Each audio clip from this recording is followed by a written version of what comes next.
Efa ndresaka an'izay zava-misy eo anivon'ny anteny miram-pirenena izay ihany sika dia nisy ny fionan'ireo solombavam-bahoaka malagasy tamin'ireo solombavam-bahoaka vahiny avy atsy Kanada sy avy eo anivon'ny vondrona Europeanina ihany koa nanomboka ny fiandohany ity herinandro ity mazava ho azy ny fiara-miasan'ireo solombavam-bahoaka avy any ivelany sy ny eto an-toerana no isan'ny vaindondra rata ao anatin'ny dinika izy ireo.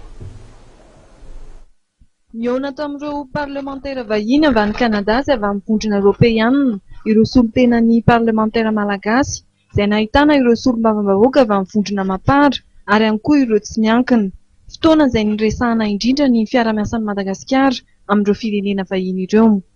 Raha ny nambaran'Andriamatoa Antelme Raparany, solombavam-bahoaka voafidy tao Mananjary, dia midika ho fankatoavan'ny firenena vahiny ny parlemanta malagasy izany fionan'ny rotota izany. Mahakasika kosa ny Birao Maharitra dia tsy nentina neneviny ity solombavam-bahoaka ity toy ireo namany izay nanotrona azy androany. Ny teny hoe reconnu ny Birao Maharitra na tsy reconnu angamba tsy anjaranay zay fa anjaran'ny instance internationale ny mahita hoe nanaraka ny lalàna ve ny fifidianana sady tsy nanaraka ny lalàna satria azadiny fa tsy maintsy basé amin'ny fanarahan-dalàna foana ny reconnaissance internationale ka ho anay manokana zany dia zahay tonga niaona tamin'izareo ireo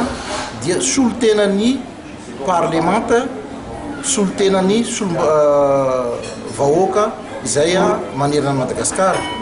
ny nandiananay tao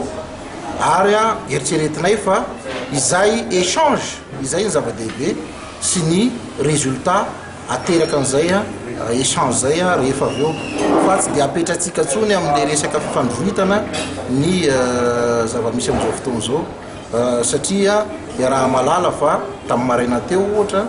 dia nisy nizoky olona zay tonga tao niaraka taminay fa nohon'le antony maro moa zany ny fivoriana zay niseho tamin'ny maraina dia nangatadalana izy rehefa vita ny fandraisan'ny fitenenana.